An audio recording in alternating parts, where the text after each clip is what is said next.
me chamo Renata Abreu, sou terapeuta ocupacional, residente do 2º ano da ênfase de Neurologia e Neurocirurgia de Alta Complexidade no Hospital Geral de Fortaleza, no Ceará. E hoje eu vou apresentar para vocês o trabalho intitulado como Confecção de Prancha de Comunicação Alternativa no Contexto Hospitalar, um relato de experiência. Esse trabalho ele tem como coautores Eliezer Gidson de Menezes, Jaciane Nunes Bento Lemos e como orientadora Aila Maria da Silva Bezerra. A gente sabe que a comunicação ela é essencial na vida humana e ela desempenha um papel fundamental na construção do indivíduo, além de promover a qualidade de vida. No contexto da internação, além de promoção de qualidade de vida, a comunicação ela também tem um papel importantíssimo no enfrentamento ao adoecimento. E essa comunicação ela pode, por vezes, ser afetada por diversas condições de saúde nesse percurso de internação, que podem alterar ou interromper a capacidade de expressão verbal do meu paciente. E aí, diante disso, a gente tem a necessidade, de ofertar uma via alternativa de comunicação. E a gente lança a mão da comunicação alternativa ampliada enquanto um instrumento de promoção de qualidade de vida e também de promoção de saúde.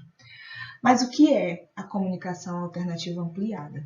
Ela é uma área da tecnologia assistiva que é responsável pela promoção de comunicação e interação com o meio social. E ela pode se utilizar de baixas tecnologias, que são as pranchas de comunicação físicas, que possuem símbolos, letras, números, como na primeira figura, ou de tecnologias virtuais, que são os softwares, como representado na segunda figura. Ela tem uma contribuição muito eficaz no processo de internação, porque, como já dito, ela promove a participação social desse paciente, seja com a família ou com a equipe de saúde. Ela pode ser aplicável por qualquer profissional da equipe de saúde treinado ou pelo familiar também treinado, e ela proporciona a esse paciente uma maior autonomia, participação no processo de cuidado e, no caso dos pacientes em cuidados paliativos, um maior poder de decisão sobre os processos de fim de vida. Esse trabalho tem como objetivo descrever o processo de criação da prancha de comunicação alternativa ampliada e também pontuar sua importância no contexto hospitalar. Trata-se de um relato de experiência sobre a confecção de um dispositivo de comunicação alternativa ampliada, e essa produção ela foi realizada pela equipe de residentes multiprofissionais durante a vivência no setor de cuidados paliativos de um hospital da rede estadual do Ceará em agosto de 2022.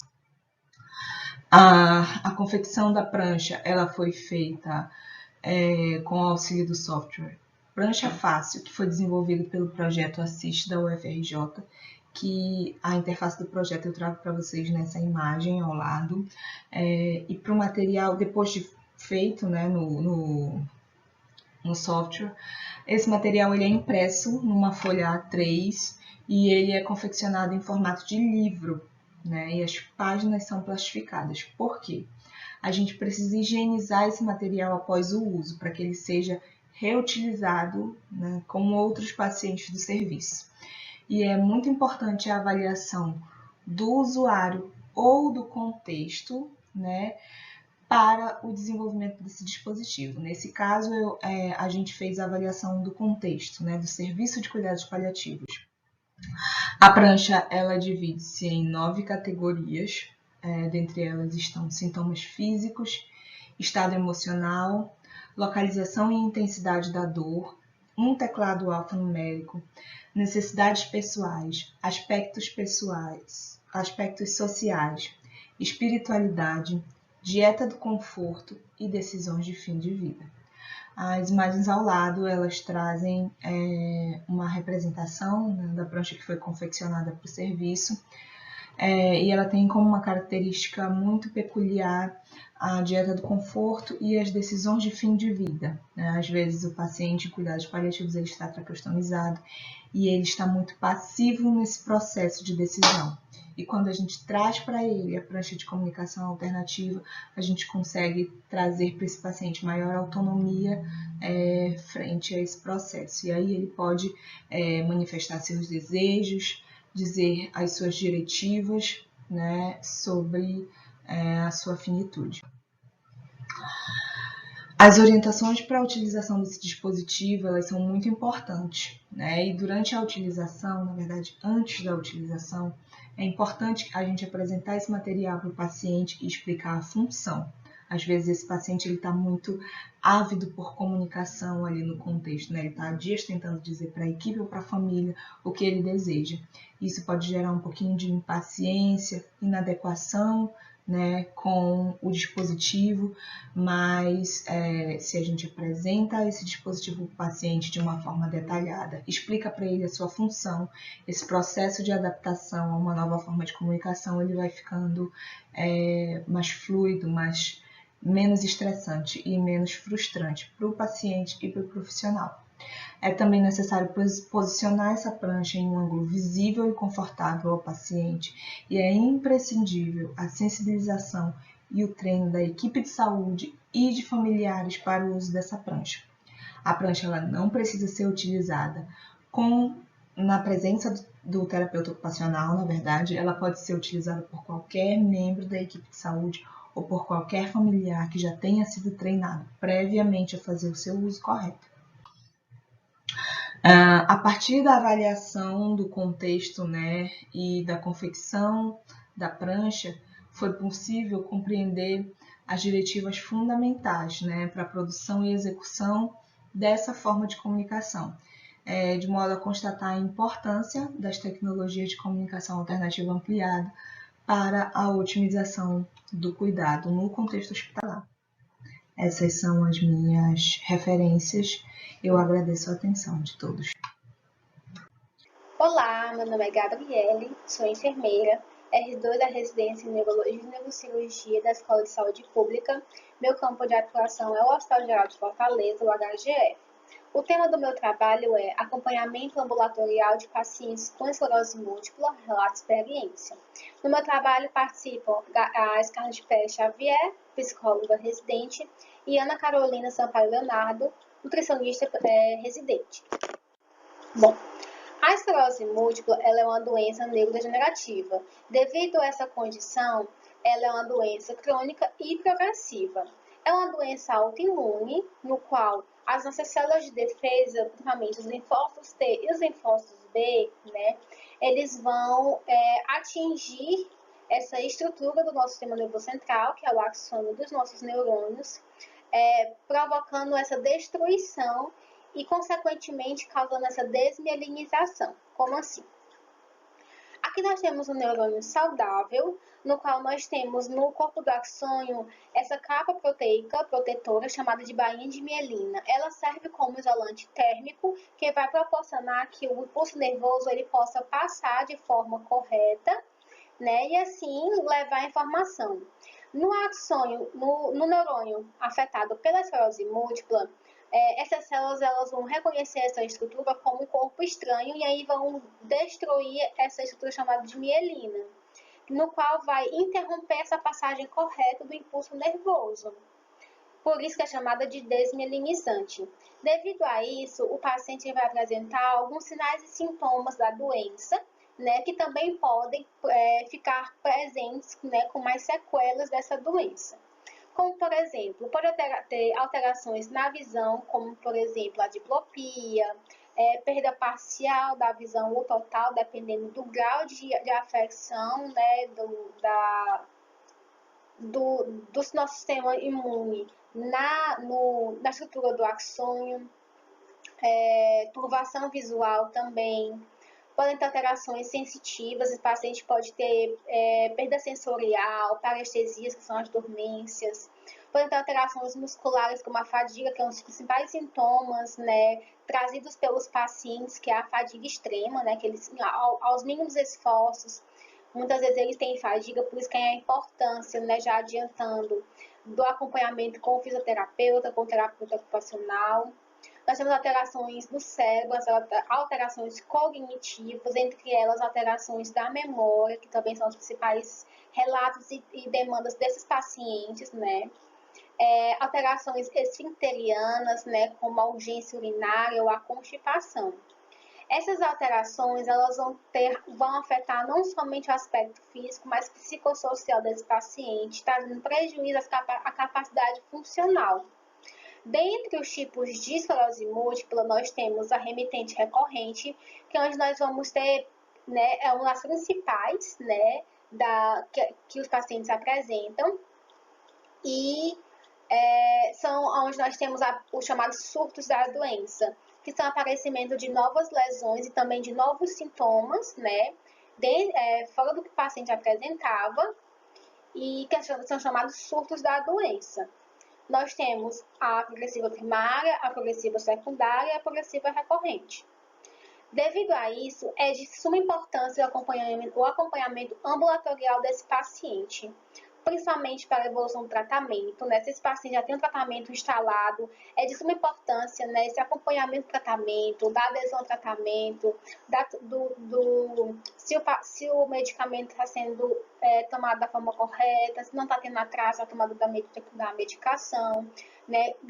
Hoje em dia, graças à ciência, né, a esclerose múltipla ela tem várias medicações, né? Então, esse paciente, se ele estiver tendo alguma demanda em relação à medicação, a eventos adversos, pode fazer essa troca da medicação, conversando com o médico e com a enfermeira, fazer essa troca de medicação, ou aumento da dose, né? É de importância valiosa a avaliação do quadro clínico, justamente porque também vai impactar no tratamento, né, na importância desse acompanhamento com a equipe multiprofissional. Então, o objetivo do trabalho é discorrer sobre a experiência do acompanhamento ambulatorial a pacientes com esclerose múltipla.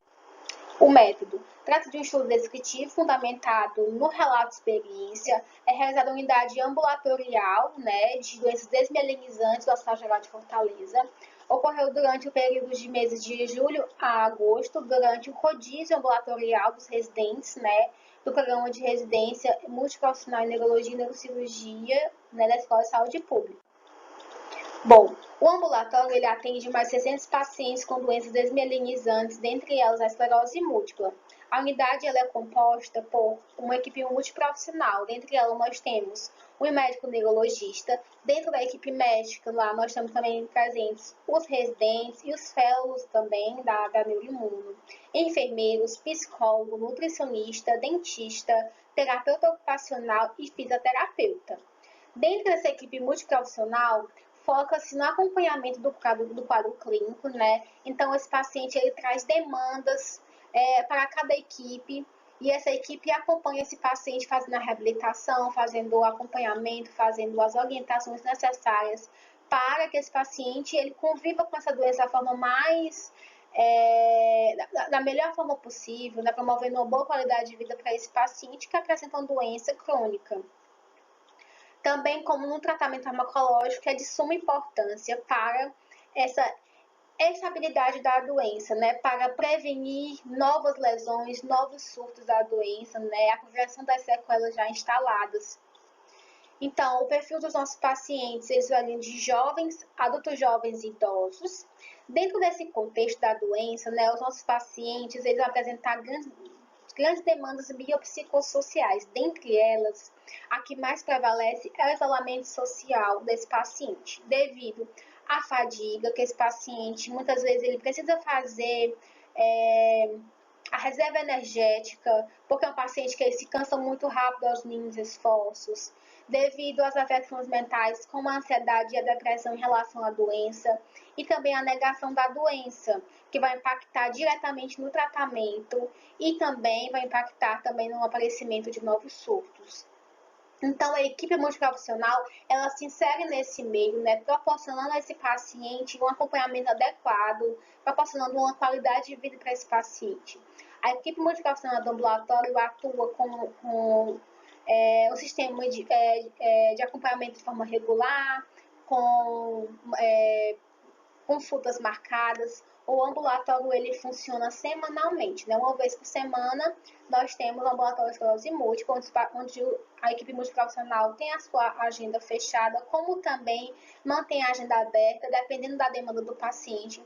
Às vezes o paciente ele chega com a queixa da medicação, às vezes ele chega com queixas de novas lesões ou da progressão da lesão, ele chega com lesões com queixas motoras, com queixas psicológicas. Então, muitas vezes, esse paciente que vem fora da agenda marcada, né, devido a essas demandas, ele também é acolhido, né, de forma espontânea pela equipe educacional, trazendo esse caráter flexível. Já a equipe médica, ela mantém a marcação de consultas de 6 em 6 meses, porque como é um ambulatório com um grande quantitativo de pacientes, para poder cobrir esse quantitativo, há esse agendamento de 6 em 6 meses dos pacientes. Bom, o meu trabalho, né, é uma abordagem multidisciplinar ambulatorial a esses pacientes, apresenta uma ferramenta benéfica, né, e potente, no qual a importância desse acompanhamento com os pacientes, essa flexibilidade desses pacientes serem atendidos, serem acolhidas suas demandas, torna-se importantíssimo para a manutenção de uma boa qualidade de vida, da convivência com a doença, do tratamento eficaz da doença, para poder diminuir os riscos, né, das novas sequelas, da progressão das novas sequelas, que podem atingir, né, a capacidade funcional e diretamente a qualidade de vida desse paciente. Então, a intervenção multidisciplinar, o acompanhamento ambulatorial, regular, contribuem para a manutenção desses aspectos na vida do paciente. Essas são minhas referências e muito obrigada. Bom, meu nome é Viviane Lendecker e a gente vai falar um pouquinho sobre a interculturalidade e assistência em saúde, um relato de experiência de residentes multiprofissionais. Então, falando um pouquinho sobre a interculturalidade na atenção à saúde, principalmente com o objetivo, né, de atender às demandas de cuidado de saúde dos indivíduos que diversamente compõem a sociedade, mas também principalmente pelas transições e mudanças epidemiológicas e sociodemográficas que vêm surgindo ao longo dos anos, que se revelam, né, um desafio na atuação do profissional de saúde, mas também se faz necessário olhar sobre essas necessidades e demandas nesses diferentes contextos, né, e culturas que são fundamentados nos princípios da integralidade, universalidade e equidade do Sistema Único de Saúde. Então, quando a gente olha para esse usuário, eu também preciso olhar que ele é um ser influenciado por processos culturais, históricos, sociais, políticos e econômicos, além disso, de suas crenças e culturas. Então, o objetivo desse trabalho foi refletir sobre as principais dificuldades, né, na assistência em saúde, considerando a interculturalidade da nossa sociedade. Então, quanto ao método, trata-se de um relato de experiência sobre as principais reflexões, né, dos residentes multiprofissionais do programa de oncohematologia do Hospital de Clínicas na sua atuação profissional no contexto da interculturalidade dos pacientes. Então, quanto aos resultados e discussões, esse ser biopsicossocial, né, principalmente quando eu olho para essa atenção à saúde, né, os profissionais de saúde eles precisam compreender, né, entender quais são essas necessidades e particularidades no cuidado dos usuários que buscam por atendimento, né? E a formação de vínculo, ela é importantíssima, né, diante dessa dificuldade de comunicação, que impacta diretamente na falta ou no atraso nas consultas e nessa periodicidade no acompanhamento, né? E quando eu ainda esmiuço essa dificuldade na comunicação, né? Eu tenho uma dificuldade na adesão e no segmento do cuidado, o que impacta diretamente nessa qualidade da assistência. E o que não posso deixar de esquecer também de comentar é sobre essa experiência do paciente com o processo de doença, né? Então, ela sempre será determinada culturalmente, então, ou seja, a partir das relações culturais. Então, a reflexão ela parte de experiências vivenciadas pelos residentes e nas observações da prática cotidiana em saúde. Além disso, nas discussões de casa em tutoria e em rounds multiprofissionais diários que acontecem na unidade então de oncologia pediátrica. Então, como conclusão, essa temática ela remete, né, à reflexão da necessidade da gente instituir atividades de educação permanente em saúde, buscando qualificar esses profissionais e a própria atenção e o cuidado, contribuindo para a gente reduzir as vulnerabilidades da atenção na interculturalidade. Essas são as referências utilizadas. Meus agradecimentos e muito obrigada.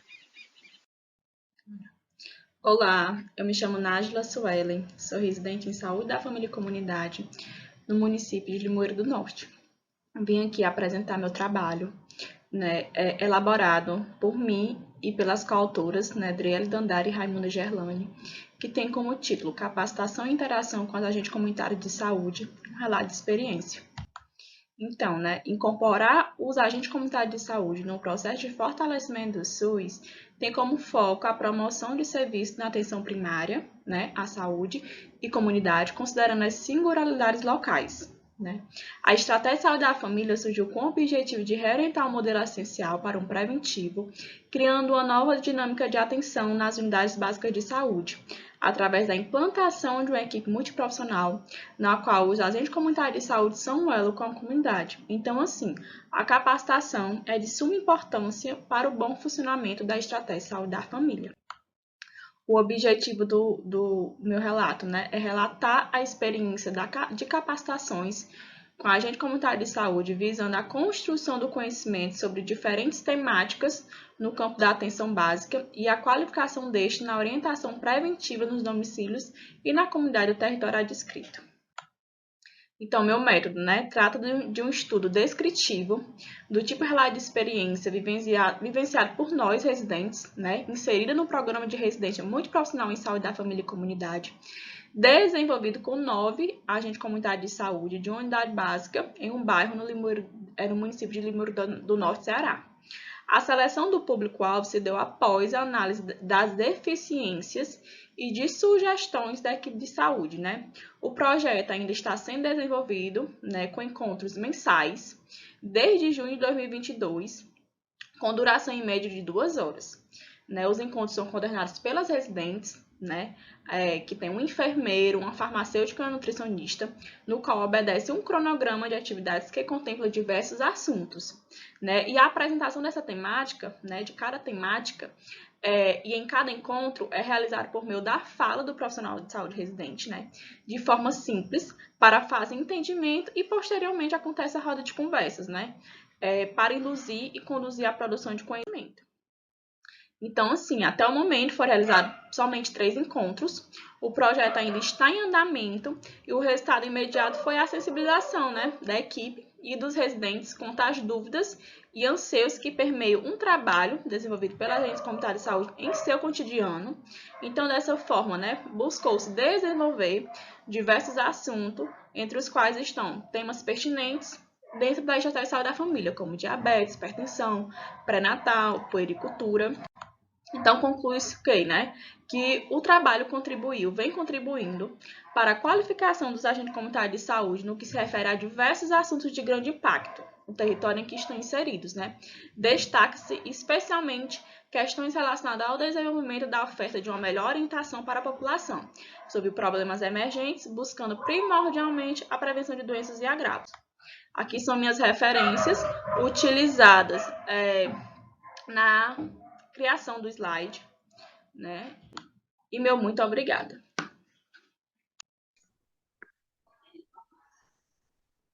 Olá, meu nome é Larissa, sou nutricionista residente em saúde coletiva e tenho a honra de estar compartilhando com vocês esse relato de experiência do projeto Cozinha Desconstruída, um projeto idealizado por mim e estou contando com a ajuda de Brena e Alessandra para o desenvolvimento do mesmo. Brena também é também residente, profissional de educação física e a Alessandra é enfermeira preceptora. Então, o projeto Cozinha Desconstruída é uma ação desenvolvida para a promoção de saúde na atenção básica. Então, a Organização Mundial da Saúde recomenda a quantidade de 2.000 miligramas por dia de sódio para a população adulta, que dá mais ou menos 5 gramas de sal. Quando a gente vai avaliar os temperos prontos como quinó e sazon, olhando as informações nutricionais, a gente vê que a quantidade de sódio é muito alta e pode ser facilmente ultrapassada essa quantidade de 5 gramas por dia com o uso diário desses temperos. Então, esse relato tem como objetivo relatar a experiência vivenciada por residentes multiprofissionais de saúde coletiva no desenvolvimento do projeto Cozinha Desconstruída. Pensando nisso, nessa quantidade de sódio utilizada por essas mulheres, que a gente pensou em produzir temperos naturais, né, para substituir os temperos prontos da mesa dessas mulheres. Então, aí vocês veem algumas fotos, né? Metodologia é um relato de experiência qualitativa de caráter descritivo, desenvolvido por nós, residentes do Programa de Residência Multiprofissional em Saúde Coletiva, juntamente com a Unidade de Saúde da Família José Pinheiro Esmeralda, com o qual eu estou atuando. Já faz 6 meses que a gente vem com esse projeto. O público-alvo são mulheres, donas de casa, entre 40 e 70 anos. A gente hoje tem um grupo bastante significativo, né, de participação do Cozinha, mais ou menos 35 mulheres.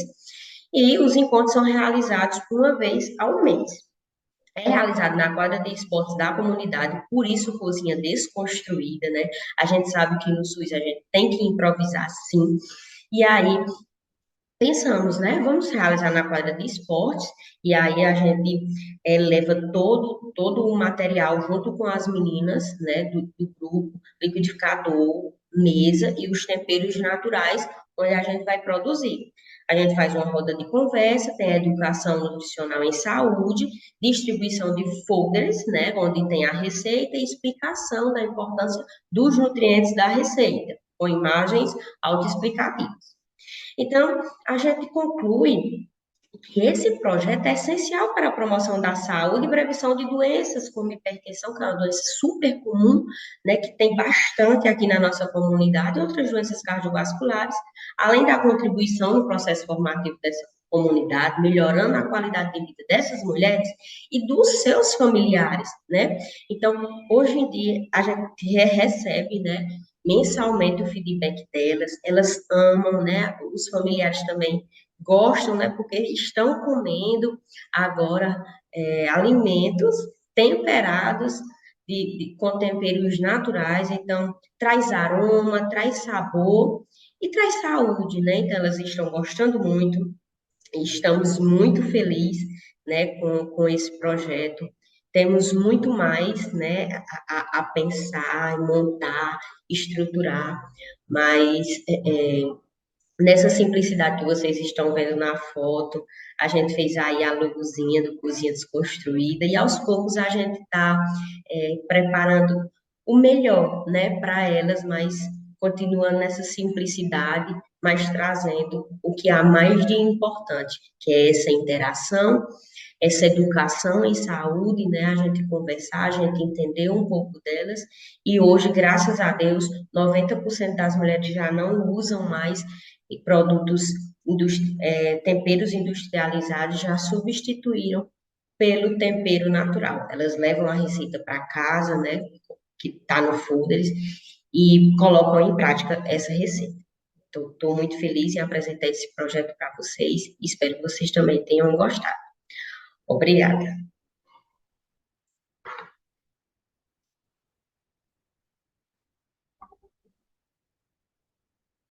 Olá, meu nome é Maria Gabriela, sou enfermeira, aluna do Programa de Residência Multiprofissional em Saúde Mental do Hospital Universitário da Universidade Estadual de Ponta Grossa e vou apresentar o trabalho Considerações acerca do adoecimento mental durante a pandemia de Covid-19.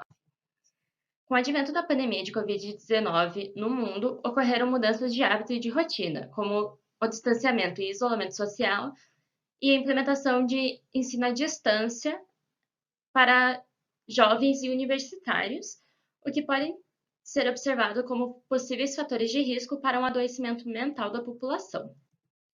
O estudo ele teve como objetivo analisar a produção científica entre 2020 e 2021 acerca das temáticas ansiedade e suicídio no contexto da pandemia de Covid-19 no Brasil, por meio de um estudo observacional retrospectivo, por meio de uma revisão sistemática de literatura, utilizando os descritores em saúde, Covid-19 e ansiedade e suicídio na base de dados Cielo, publicados na língua portuguesa, realizados no Brasil entre os anos de 2020 e 2021. Os resultados foram 97 artigos encontrados, no entanto, nem todos se enquadravam dentro dos descritores selecionados.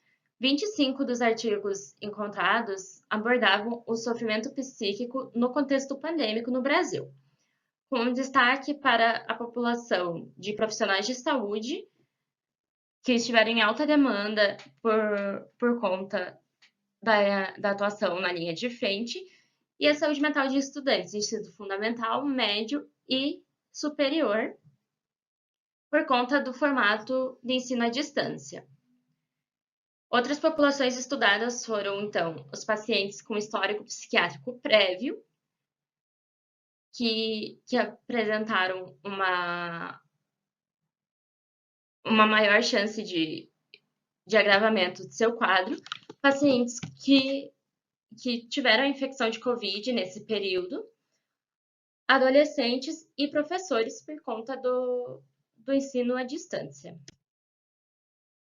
A conclusão do estudo, então, foi que os estressores causados pela pandemia de Covid-19 aumentaram os riscos a se desenvolver alguma forma de adoecimento ou sofrimento mental, como ansiedade e ideação suicida, principalmente entre os profissionais de saúde, com destaque aos profissionais de enfermagem, que atualmente são a maior força de trabalho entre os profissionais de saúde, e os estudantes que passaram a ter as suas aulas de forma remota.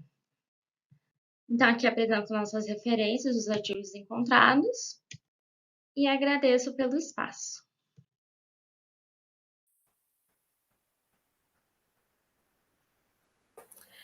Bem, esse trabalho está intitulado em efeito imediato da fisioterapia aquática em uma paciente com endometriose. Trata-se de um relato de caso. Bem, a endometriose é uma doença inflamatória dolorosa e crônica que atinge uma parte das mulheres em idade reprodutiva. Apesar das opções de tratamento cirúrgico e médico disponíveis, a reincidência dos sintomas ainda é comum. Estudos vêm mostrando que o exercício pode ter um efeito terapêutico na inflamação crônica, logo na sensação da dor. Esse estudo teve como objetivo avaliar o efeito imediato de uma imersão de fisioterapia aquática na dor de uma paciente com endometriose. Trata-se de um relato de caso de uma paciente de 21 anos, primípara e com diagnóstico de endometriose. Após a aprovação do Comitê de Ética em Pesquisa, os exercícios foram realizados em uma piscina aquecida de aproximadamente 32 graus e lâmina de água de 1,20 m. A paciente seguiu um protocolo composto de 15 minutos de aquecimento, 25 minutos de exercícios aeróbicos e 10 minutos de resfriamento, totalizando uma sessão de 50 minutos.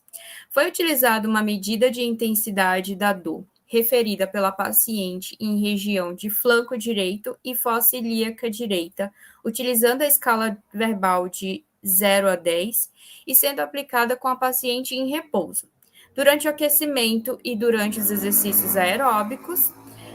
E, como parâmetro de controle durante os exercícios, foi utilizada a escala de Borg modificada para a fadiga.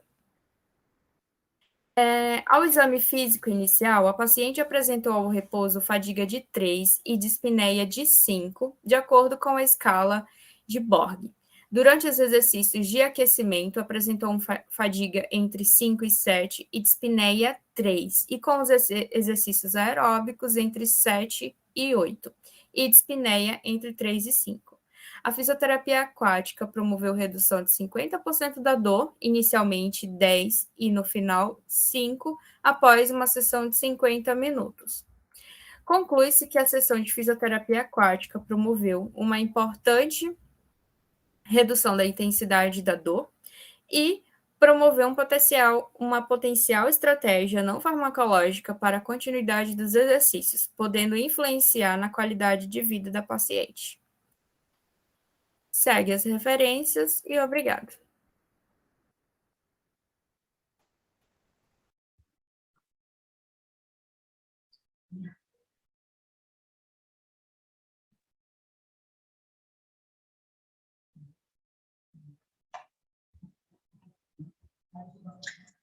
Olá, eu sou Gisele dos Santos de Almeida e, juntamente com os meus colegas Ariel Henrique, Aline Batista, Jéssica Leite e Marcos Vinícius, vou apresentar o projeto intitulado Práticas Integrativas Complementares em Saúde como Estratégia de Autocuidado em Grupos de Família. As práticas integrativas complementares em saúde, também denominadas de medicina tradicional e complementar alternativa, são tratamentos que utilizam recursos terapêuticos baseados em saberes populares e tradicionais. Já contidas na atenção básica, foram instituídas pela Política Nacional de Práticas Integrativas e Complementares. E o objetivo das PICs é de atuar como complemento às práticas tradicionais em saúde, buscando justamente promover o bem-estar físico, mental, emocional e espiritual. A justificativa que permeia a aplicação das PICs em grupos realizados com famílias de crianças e adolescentes é justamente a sobrecarga física e mental a que esses cuidadores estão submetidos, justamente por, muitas vezes, se anular em prol da promoção do cuidado para as crianças e adolescentes que necessitam de atenção. O objetivo do projeto é relatar a experiência relacionada à realização das PICs como dispositivo de autocuidado nos grupos de família. A metodologia. Trata-se de um relato de experiência das intervenções que foram mediadas pelos residentes do Núcleo de Atenção à Saúde Mental da Universidade do Estado da Bahia. Os espaços utilizados foram 4 grupos de família, compostos pelos cuidadores de crianças e adolescentes acompanhados por um centro de atenção psicossocial de infância e adolescência. As dinâmicas ocorreram semanalmente, com duração de 50 minutos, durante o mês de agosto de 2022. Os saberes mobilizados na perspectiva das PICs subsidiaram as dinâmicas em meditação, aromaterapia e automassagem. Então, como os resultados e discussão, foi possível perceber que os participantes, eles relataram a sensação de paz, de bem-estar, tranquilidade, concentração e relaxamento após as práticas de autocuidado, o que demonstram resultados positivos decorrentes das vivências propostas. Essas práticas, elas poderão contribuir para a prevenção em saúde a partir do momento em que emprega o processo terapêutico integrativo em sua completude, de acordo com a literatura. As intervenções realizadas por meio das PICs se mostraram eficazes ao proporcionar espaços de autocuidado aos familiares. Deve-se considerar que a necessidade de um olhar mais abrangente em relação à saúde mental dessas pessoas que estão submetidas à elevada demanda e sobrecarga emocional decorrente dos contextos de vida merece atenção. E essa foi a nossa conclusão. Aqui estão as referências e obrigada.